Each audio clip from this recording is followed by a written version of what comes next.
Hey you guys, it's Peter and welcome to my channel, Peter Likes Books.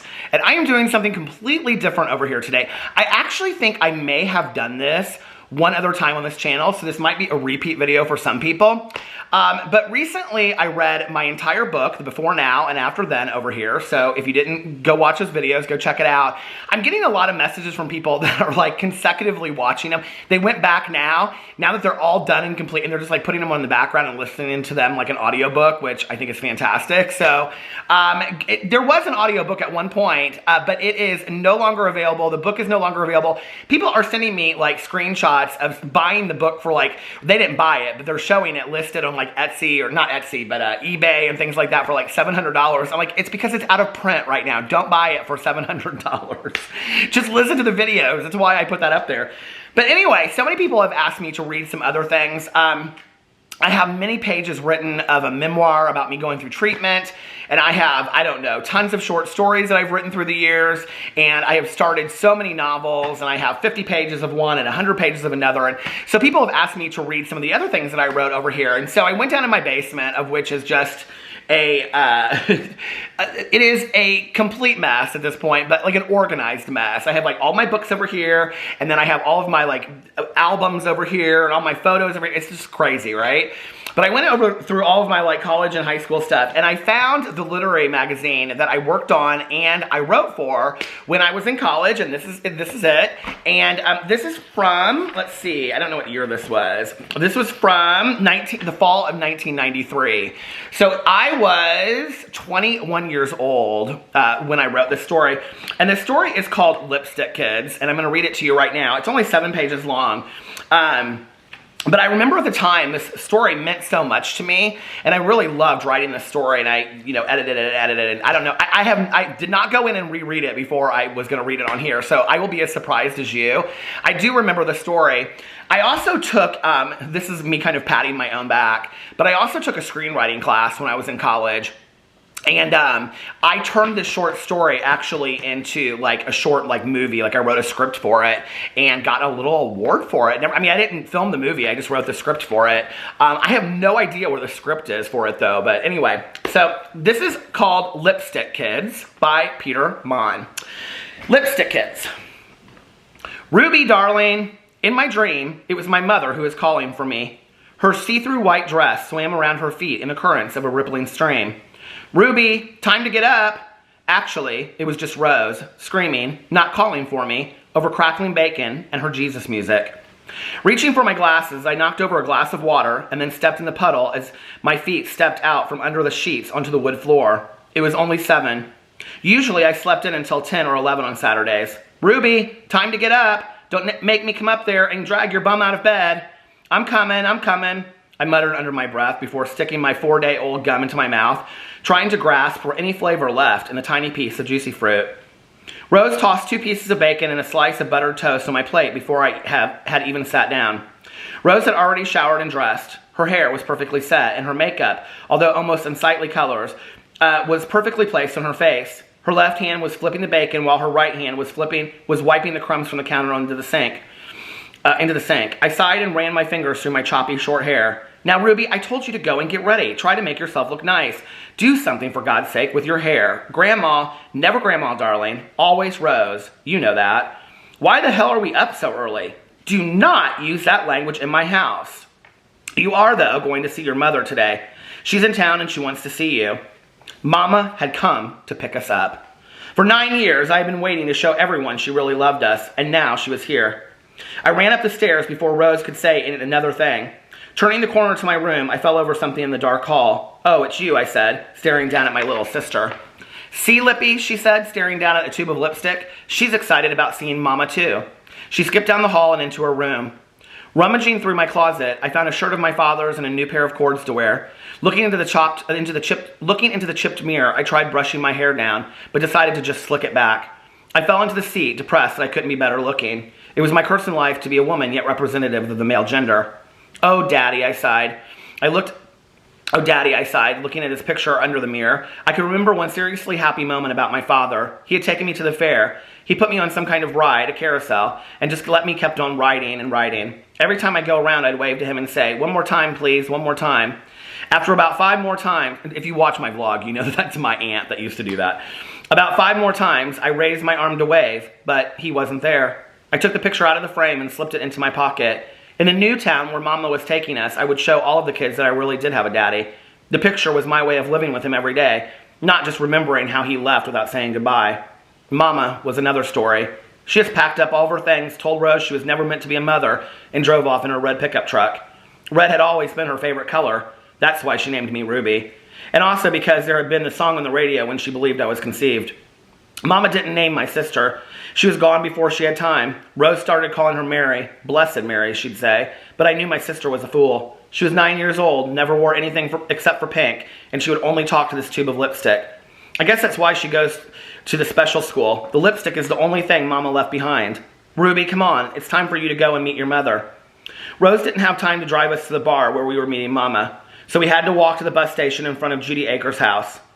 There's something about living on a street for so long that everybody knows everything about you, even when you don't want them to. Sometimes, when school's been really bad, you jump off the bus, excited to be home, but the stupid street reminds you that no matter how hard you try, you'll always be the same person. Always. Where are y'all going? It was Judy in her new rabbit fur coat, although it was the middle of August. Nowhere, I shouted. Why don't you go and mind your own business? Well, I never. You know, Ruby, that's your problem. You're never nice to anyone. Well, that and your mother is a whore. She shouted and ran into the house. Well, she's come to get us, I shouted, but Judy had already slammed the door. I guess the bus is even worse than your own street. If you have somewhere to go, then you can't get off whenever you want. Most kids my age buy cigarettes and magazines. At least that's what most kids do at 15 do. When I have extra money from working at the Frosty Banana, I like to get on the bus, and when it gets too hot or too noisy, I just get off at the next stop. Today, though, we had to stay on the bus. Mary just sat there and talked to the stupid tube of lipstick, attracting stares from everyone. Can you please stop that? God. See, Lippy, she's embarrassed too. Hello, my sister is 9 years old and talks to lipstick. Hello, I'm 15, and just because I look like James Dean, everyone calls me a butch dyke. The fact is, I wish I could look prettier. I wish I looked like Mama. Well, I wish I looked like what Mama looks like in the picture I have of her. The only picture we have is the one I rescued before Rose burnt them all. It's a picture of Mama wrapped around a pole dressed in a bikini. She's a topless dancer. That's what she does in the carnival. The newspaper did a story about 5 years back called Residents of Loca County Gone Bad. That's how everyone found out about Mama, but she isn't a whore, she just isn't. She's just developed the way I wish I was. When my head hit the seat in front of me and my glasses slid off as the bus came to a halt, I got myself back together and grabbed my sister's arm. Come on, we're here.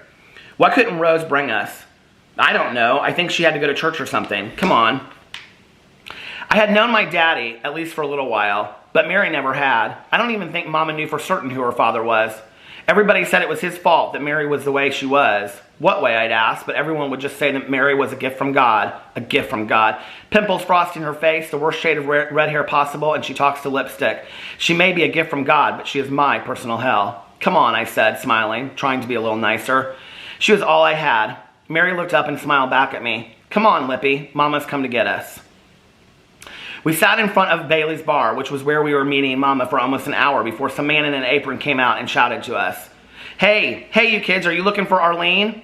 Yeah. Well, damn it, kid, she's in here waiting for you. Been waiting for you. He slammed the door and left us alone in the dusty parking lot. The bar was poop-colored brown with no windows.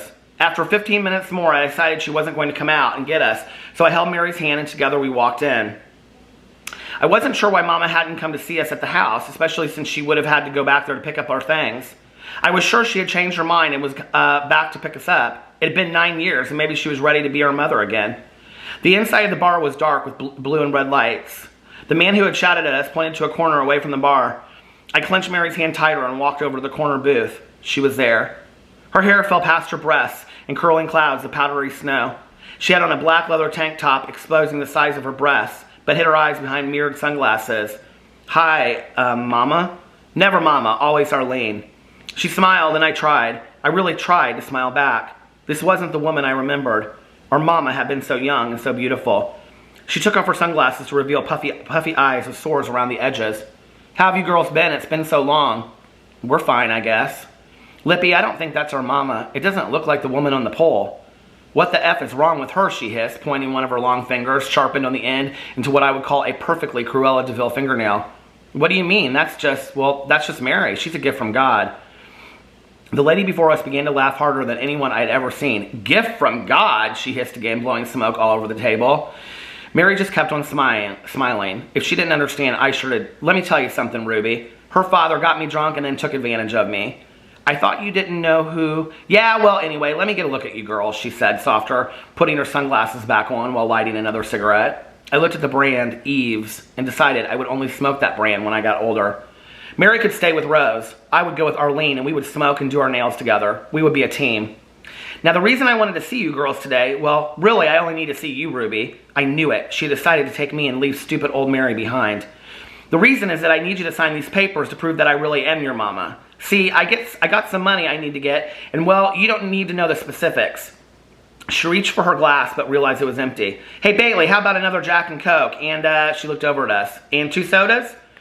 Sign some papers, but don't you want to take me with you? I mean, what? Hey, wait a minute. She began to adjust her breasts, pulling them up, pushing them over.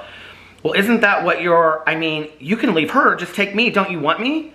The drinks came and Arlene finished hers without a breath. Just one more, please, she said, showing her stained teeth while smiling at Bailey. Some music came on and for a while we sat and listened, drinking our drinks. It was Gloria Gaynor's I Will Survive. The music was playing over the sound of pool balls striking each other, and Arlene was blowing smoke in my face, taking me in under her sunglasses. I vowed I would never forget this moment. I noticed that she wasn't wearing any red, not a stitch. And then I noticed she was looking at Mary. So what's with the lipstick biz? Mary held out the tube to Arlene. She took it from her hand, careful not to touch Mary, and unwound the tube, looking at the color, testing it in the light. It was the only thing you left behind. I guess it's her way of remembering you. Well now, isn't that precious, she said, still examining the tube. But it isn't my color. It wouldn't go with my act or my uniform. She kept staring at the lipstick. I do kind of remember wearing this color though, but that was a long time ago. She handed, almost threw the lipstick back to Mary. Don't you even want it? She wants you to have it. I was almost screaming. Mary just sat there holding the tube out to Arlene, who was just chugging down her drink with one hand and motioning to the bartender with the other hand. Her hand, holding the glass, flew down the table, taking Mary's arm with it. I said I don't want the goddamn lipstick. Give it to Rose. It's more her color anyway. She likes red, doesn't she? But make sure you don't wear it. You hear me? I nodded. It'll just mess up your life. Once you put it on, you're a different person, and everyone thinks you are. So just don't put it on. She reached into her purse and grabbed some legal-looking papers. Okay, I don't really want to rush things, but I got a show in Chalkett County tonight, so I really got to go. She handed me a pen which, when turned upside down, showed a man with no clothes on. If you held it up again, the man had on bikini underwear. I signed where she pointed and handed the pen back to her. Mary held out the tube again. What's her name again? I couldn't believe she didn't even remember her name. Mary. Oh yeah, well Mary honey, I don't like that color. It's not my shade, okay? Mary continued to hold on to the lipstick, or hold out the lipstick. It's time for us to go, I said. Oh yeah? She hissed, looking at her watch. Well, you girls stay good, y'all hear? Standing up, I took Mary's hand and walked out of the bar. When we got off the bus, I looked over at Judy's house. I wasn't sure that everyone on the street did know everything about me. I looked over at Mary. Where's your tube of lipstick? She just looked at me and smiled. Maybe she wasn't as stupid as I thought. We walked down the street and I stepped on the same cracks that I had stepped on every day. I felt some comfort knowing they were still there and probably always would be. When we got home, Mary ran upstairs and slammed her door. Rose came running from the kitchen at the sound of the slammed door. She brought the smell of Toll House cookies and coffee into the room with her. What's wrong? How's your mother? I just stared at her and didn't know what to say. Ruby, what's wrong? I made some cookies. Do you want some? They're warm. I kept staring at her. Ruby, she said. She smelled like Charlie perfume, the perfume I had given her last Christmas. Yeah, cookies would be real nice, I said. Rose smiled and walked in the kitchen. As I started up the stairs to my bedroom, I started to cry. But why? I wasn't entirely sure. I was mad, not just because of my mother, but because I looked like a boy. I would probably never look good in lipstick. I had forgotten about that ending. I started getting teary-eyed reading that. Anyway, let me know what you guys think about that short story. And if you want to hear more, put it in the comment section below. I love you guys, and I will see you in my next video. Hope you're staying safe and healthy. Bye.